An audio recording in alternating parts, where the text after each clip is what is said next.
ये जो जाली डिग्री केस है, जिस तरीके से ये केस आगे की तरफ जा रहा है और जिस तरह के ये आज तारिक महमूद जहांगीरी ने जो अदालती बयान दिया और उन्होंने एक सख्त मौक़िफ़ अपनाया, कैसे देख रहे हैं इसको? जी, ये आपने जो कहा ना जाली डिग्री केस, तो जस्टिस जहांगीरी का यही असल पॉइंट था कि ये इसका टाइटल ही गलत है, जाली डिग्री केस, जिससे कि लगता है कि जाली डिग्री इनकी इस्टेब्लिश हो गई है। अभी ये इस्टेब्लिश होना है तो इसको डिग्री केस कह लिया जाए तो ज़्यादा बेहतर है जी। मगर ये मामला जो है अब बिल्कुल एक लगता नहीं है कि ये अदालत का, हाई कोर्ट के लेवल का ये केस है। ये लगता है स्कूल के बच्चों की जिस तरह लड़ाई आपस में होती है, ये बिल्कुल उस तरह की मारकुटाई हो रही है। और याद रहे कि इस वक्त तो पूरी दुनिया भर में हम जितने भी ह्यूमन HDI इंडेक्सेस डेवलपमेंट के आ रहे हैं, उस सब में यही बात की जा रही है। और अभी हाल ही में IMF ने ये कहा है कि जनाब आपका जो मॉडल गलत है या इन्वेस्टमेंट फ़ौरन नहीं आ रही है। और उसके अंदर उन्होंने भी ये जिक्र किया है कि आपके अंदर जब तक रूल ऑफ लॉ नहीं होगा और जुडिशल इंटेग्रिटी को आप रिस्टोर नहीं करेंगे तो आपका निज़ाम ठीक नहीं होगा। ऐसे निज़ाम में ना तो कोई बाहर से इन्वेस्ट करेगा और ना ही लोकल इन्वेस्टर इन्वेस्ट करेगा।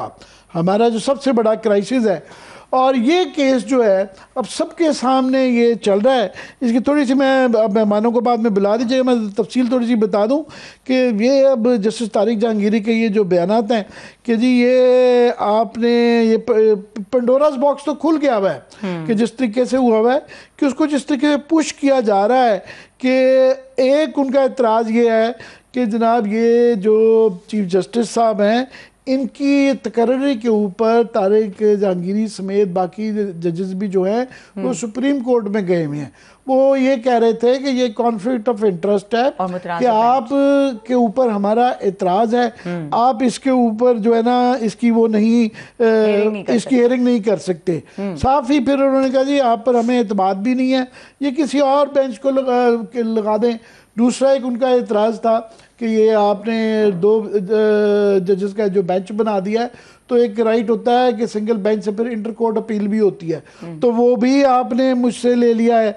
फिर उसके बाद ये काफ़ी बहस एतराज़ात वो करते रहे। उन्होंने कहा जी आपकी ट्रांसफर के खिलाफ हमारी अपील ज़ेर एतमाद है और ये कॉन्फ्लिक्ट ऑफ इंटरेस्ट है। फिर ये जरा आप पढ़े ना इसके आगे जो है। उन्होंने कहा कि इससे कोई फर्क नहीं पड़ता, ट्रांसफर मामले का फैसला हो चुका है। चीफ जस्टिस सरफराज डोगर ने यह जवाब दिया। कराची यूनिवर्सिटी ने कहीं नहीं कहा कि मेरी डिग्री जाली है। जस्टिस तारिक ये देखिए ना ये बहस की एस्टेब्लिश हो रही है। वो कह रहे हैं कि जनाब ये चीफ जस्टिस के बकौल उनकी ऑब्जर्वेशन ये है कि ये ट्रांसफर का मामले का फैसला हो चुका है, इससे कोई फर्क नहीं पड़ता। उनके जी कराची यूनिवर्सिटी ने कहीं भी नहीं कहा कि मेरी डिग्री जाली है, मगर फिर भी ये जाली डिग्री केस चल रहा है। कर रहे हैं जी जरा। फिर उन्होंने कहा जी तारिक जहांगीर ने यह भी कहा कि मुझे सिर्फ नोटिस मिला, केस का मुकम्मल रिकॉर्ड जो है वो मुझे नहीं दिया गया और ये 34 साल पुराना केस है, बगैर रिकॉर्ड मौक़िफ़ देना मुमकिन नहीं। अभी तो ये इसकी देखिए ना ये तो तफसीलात हैं केस की नहीं, मगर ओवरऑल लार्जर पिक्चर क्या है कि वाकई 34 साल एक शख्स जो है वो पहले वकील प्रैक्टिस की, उसके बाद वो जज बने, जज बन के वो अब रिटायरमेंट के करीब पहुंच गए हैं, तो अब ये 34 साल वाला केस हो गया है। और उनके बकौल इसकी अभी वो केस की तफसीला रिकॉर्ड मुकम्मल तौर पे मुझे मिला ही नहीं है, पेश भी नहीं हुआ और ये फैसला भी किया जा रहा है।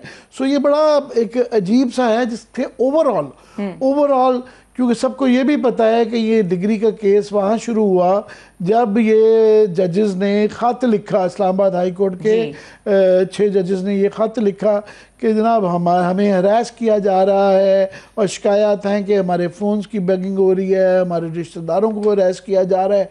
उसके बाद से फिर ये मामला चल रहे हैं और ये ख़ास तौर पे तारिक जहांगीरी साथ तो स्पेशली जो है उन पे नजर करम कुछ ज़्यादा है।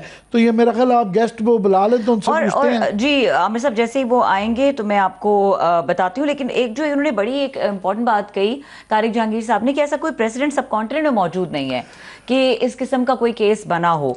तो ये एक सब कॉन्टिनेंट में क्या, मुझे भी आज तक कोई ऐसा केस नहीं याद है कि अब देखें जो चीफ जस्टिस हैं वो लाहौर से लाए गए हैं, उनकी सीनियरिटी का मामला जो है वो पहले क्वेश्चनेबल रहा। फिर उसके बाद से वो ये एक जज साहब खुद पेश हैं दूसरे जज साहब के सामने। नॉर्मली एक जज दूसरे के साथ जो एक भरम भी एक प्रोप्राइटरी, एक तो कानूनी मसला है, एक प्रोप्राइटरी के भी असूल होते हैं कि एक नामनासब से एक लगता है और गुंजाइश निकाली जाती है। तो यहाँ गुंजाइश वो नहीं निकालती है। इसका वो जो कहते हैं ना justice should seen to be done, वो सीन टू बी डन वाले उसको भी नहीं, वो क्लियरली वो एक बड़ी बच्चों एक बचगाना लड़ाई लड़ रही जा रही है। ये नहीं लग रहा कि ये हाई कोर्ट के लेवल का मामला है।